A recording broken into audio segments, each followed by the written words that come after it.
எள்ளும் உளுத்தம் பருப்பும் வச்சு நல்லா கமன்னு வாசனைன்னு இட்லி பொடி ரெடி பண்ண போகிறோம்.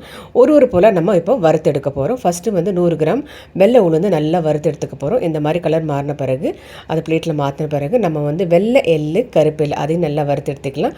கொஞ்சமாக கருவேப்பிலை அதையும் வறுத்தாச்சு. இப்போது 1/2 ஸ்பூன் மிளகு, 1/2 ஸ்பூன் ஜீரகம், லைட்டாக எண்ணெய் ஊற்றி வறுத்து எடுத்துக்க போகிறோம்.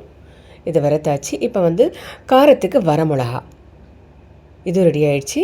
கொஞ்சமாக கட்டி பெருங்காயம் அதை வந்து எண்ணெய் ஊற்றி எண்ணெயில் நல்லா வறுத்தெடுத்த பிறகு லைட்டாக உப்பு அதையும் நல்லா ஒரு 2 செகண்ட்ஸ் தான் வறுக்க போகிறோம். கொஞ்சமாக கருவேப்பிலை இதெல்லாம் வறுத்த பிறகு ஒரு பொருளை போட்டு நம்ம பல்ஸ் மோடில் ஃபஸ்ட்டு திருக்கிக்கணும். அதுக்கப்புறம் நம்ம வந்து முழு வெள்ளை உளுந்து போட்டுக்க போகிறோம். அதுக்கப்புறம் லாஸ்ட்டாக தான் வந்து எள்ளை போட்டு நம்ம நல்லா பவுட்ரு மாதிரி பண்ணி ரெடி பண்ணிக்க போகிறோம்.